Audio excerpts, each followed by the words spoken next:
Je m'étonne de voir certaines personnes penser qu'il est dangereux d'avoir de trop grandes espérances ou de propager l'espoir. Leur réponse est que nous ne sommes pas dans un monde de bisounours et que la réalité est tout autre. D'autres m'ont dit qu'elles étaient agacées par les personnes trop joyeuses.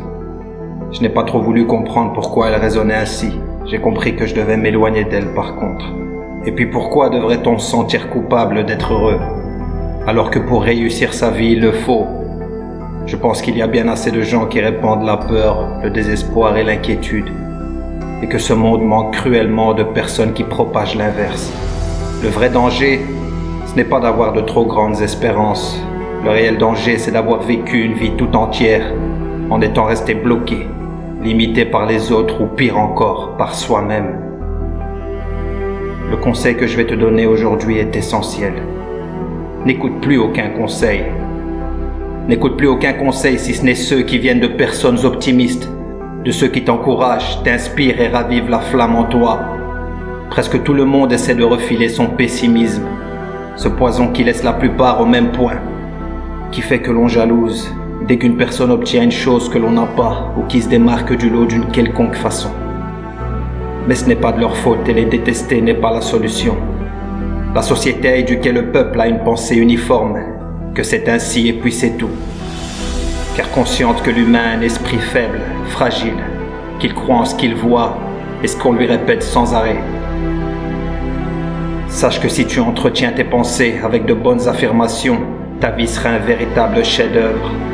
Tous les grands de ce monde ont entretenu leurs pensées, ont eu de grands objectifs à la hauteur de ce qu'ils ont accompli. Alors rêve grand. Dis-toi qu'il n'y a jamais d'excès d'espoir. Il est beaucoup plus dangereux d'avoir de petits objectifs que de grands. Un esprit vide de rêve ou empli d'objectifs médiocres est plus enclin à subir des mauvaises pensées. Un esprit sans but s'ennuie, et c'est lorsque l'on s'ennuie qu'on commet des erreurs. Tu devras alors être vigilant, à l'affût de la moindre pensée qui pourrait te dévier du chemin. Tu dois dès aujourd'hui prendre de la hauteur, changer ta perception des choses, regarder le monde avec indulgence, d'une manière plus saine et éclairée. Ne te laisse pas émouvoir par le mal des autres, surmonte plutôt le mal par le bien. On a besoin de personnes vraies, qui ont compris pourquoi elles sont sur terre et qui donnent de l'espoir aux autres. Et qui donnent de l'espoir aux autres.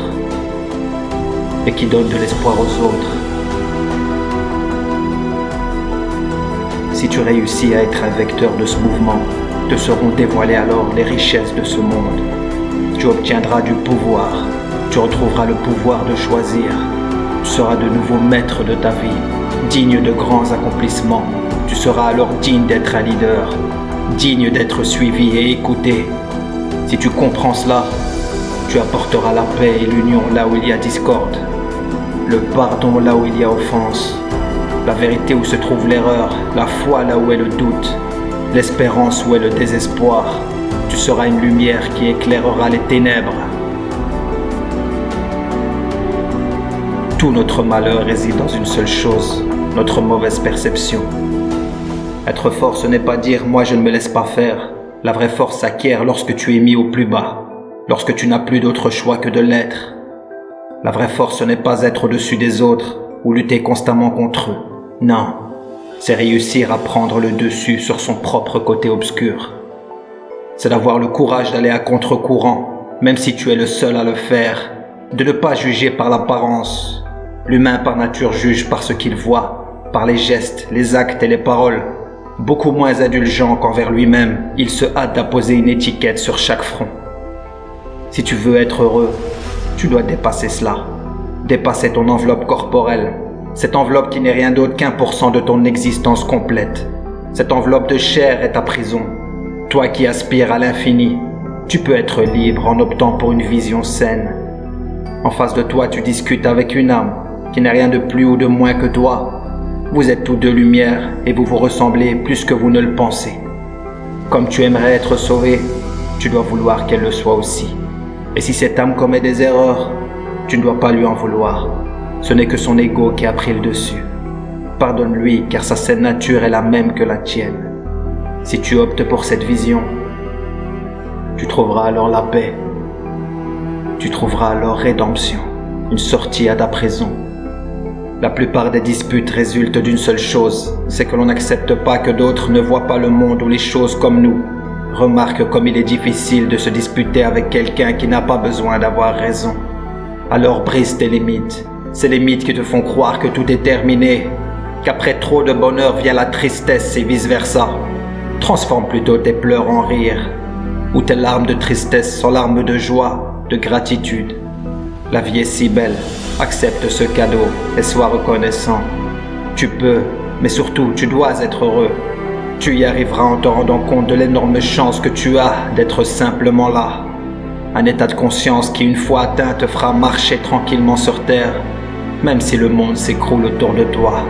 Parce que tu es sûr de toi, car tu sais d'où tu viens et où tu vas. Tu sais pourquoi tu es heureux, que désormais tu vas avancer et atteindre tes rêves.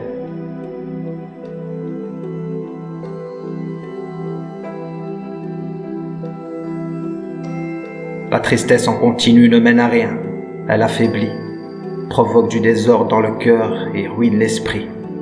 Elle n'est bonne que si elle permet de prendre conscience du mal que l'on peut faire. Mais elle n'a sa place que si elle est limitée et qu'elle ne s'étend pas dans le temps. Je t'offre ces conseils que j'aurais aimé recevoir avant. Fais preuve d'indulgence et de compassion, et les actes des autres n'auront plus jamais le même effet sur toi. Paix sur toi, ton frère en humanité.